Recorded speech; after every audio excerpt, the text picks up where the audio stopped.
Hey, what's going on, guys? It's Sanitary 103 here again, promoting clean eating and a clean and healthy lifestyle. Hope you guys and gals are doing great. I'm doing wonderful. Anyways, the topic of discussion is how do you fight food cravings?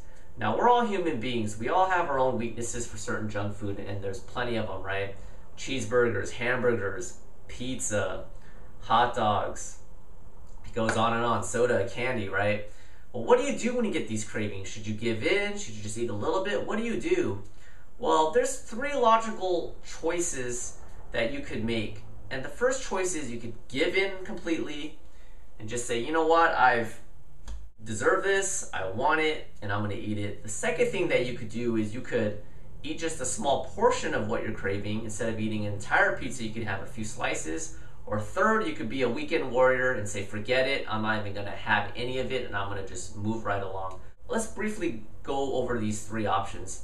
Now, with the first option, giving in completely. Now, I promote cheat meals, but you need to be careful about this, because if you're the type of person who, eats well for a few days and then caves in to the slice of pizza, to the ice cream every third day, then this is probably not the best option, because you're gonna develop bad habits and you're gonna get in this cycle where you're eating well only for a few days, and then you're having a cheat meal. Then you're eating clean for another 3 days, then another cheat meal. You should probably have cheat meals about once a week if you're on a strict diet and definitely wanting to maintain or lose weight.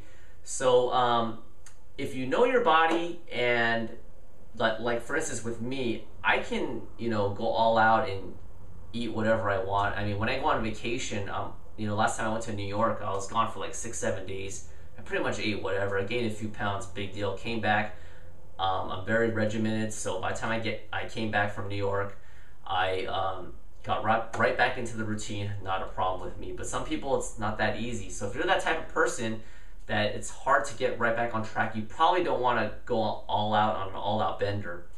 Okay, with the second choice now, this is probably better than the first one for obvious reasons.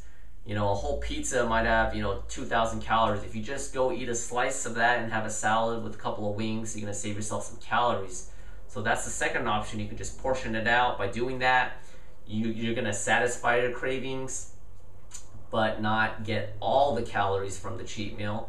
The one thing you got to worry about that is if you're the type of person who gives in very easily, make sure you're true to yourself. If you say you're gonna have one slice of pizza, make sure it's just the one and you don't make it 2, 3, 4, 5. And the third option is to be a weekend warrior, to not give in at all, don't have the cheat meal, and that's logically the best choice. However, there is a disclaimer, and that can backfire. If you've been depriving yourself for too much for too long, you might just go out on an all-out bender and make it even worse and cheat for 2-3 days in a row. It can happen because your body's just craving the food so much. So this is probably the best option, but have a cheat meal every once in a while, and that's fine. And there's actually a fourth option. It's not as obvious, but it's something that I came up with, and you might want to give it a try, and I'm going to break it down to you like this. So let's say you're craving a pizza, right? And you're like, I want that pepperoni pizza from Pizza Hut or whatever. What you want to do beforehand is you want to eat a protein-based meal. You basically want to spoil your appetite and get your body completely full of food, allow it to hit the brain, and then go ahead and have that slice of pizza. So have a chicken breast with some broccoli, a lot of fiber in there. It's hard, it takes longer to break down. And then, eat that and eat a handful of nuts. After you're done eating, wait about 20 minutes before it hits the brain. Then afterwards, go ahead to the pizza parlor and have like a slice of pizza. By that time, your stomach's gonna be completely full. Make sure you drink a lot of water too with your chicken breast meal and fill up your body, right? So by the time you get to the pizza parlor, like I said, you won't be as hungry. You're gonna still be craving the fatty foods, but your body will not allow it because your stomach's probably gonna start expanding. And by doing that, you're gonna minimize the damage by only eating, let's say, 1 or 2 slices as opposed to eating 6 slices. So this is something that you could definitely try out. All right, that about wraps it up, everybody. Hope you guys and gals have enjoyed my video. And one thing I wanted to point out is with these 4 options, there's not a one-size-fits-all best choice. This all depends on your personality, how well, you know your body, so some people can go all out and then eat whatever they want the following day, get right back on track, such as myself. That might be okay.